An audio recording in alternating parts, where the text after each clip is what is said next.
affliction produit la persévérance. Si vous avez la foi, vous n'êtes pas éprouvé. Comment est-ce que tu peux avancer avec les choses que tu peux résister? Nous résistons, nous devenons dans des choses de Dieu. C'est puisque Dieu lui-même éprouve la foi là. Et quand Dieu éprouve la foi, toi, au lieu d'avancer, tu recules. Allah, ce n'est pas la véritable foi. La véritable foi acceptera même les épreuves.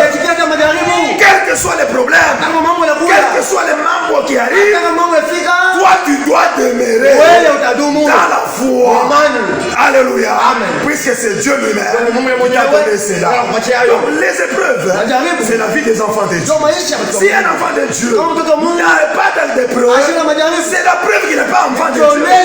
Si vous avez les épreuves, vous fouillez les choses de Dieu.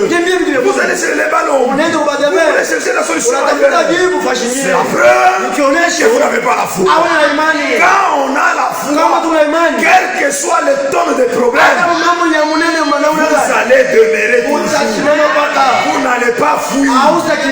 Puisque quand quelqu'un Dieu lui donne la foi, même si le problème ne marche pas, il n'est pas plaintif. Amen. Un petit problème. Moi, c'est la preuve. Il n'y a pas quelque chose qui peut te tenir. Ce qui tient là, c'est la foi. Tenez par la foi. C'est la foi. Ne cherchez pas à avancer. Si en vous, il n'y a rien. Nous devons avoir la foi. Pourquoi?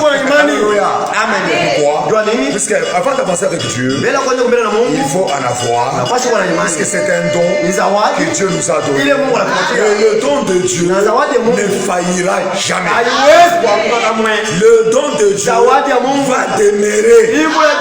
Quand on parle d'un don, même le ministère, c'est un don. Il ne peut pas faillir.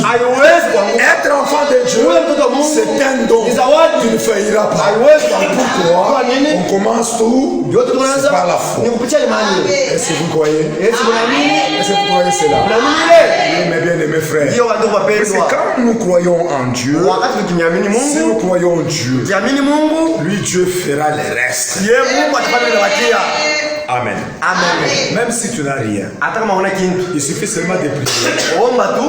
Par la foi, vous avez la chose. Puisque nous avons lu une écriture ici, qui dit dans Romains d'abord. Romains dit ceci. Il parle sur la foi. La foi, Romains 11 verset 1. La foi est une ferme assurance des choses qu'on espère. Une démonstration de celles qu'on ne voit pas. C'est quelque chose que moi j'ai dit. Je manque l'argent. Amen. Mais par la foi, je dis que j'aurai cet argent. Je ne vois pas l'argent sur place. Mais la foi, j'ai l'assurance que j'en aurai. Mais le Dieu du ciel, il voit et il te donne.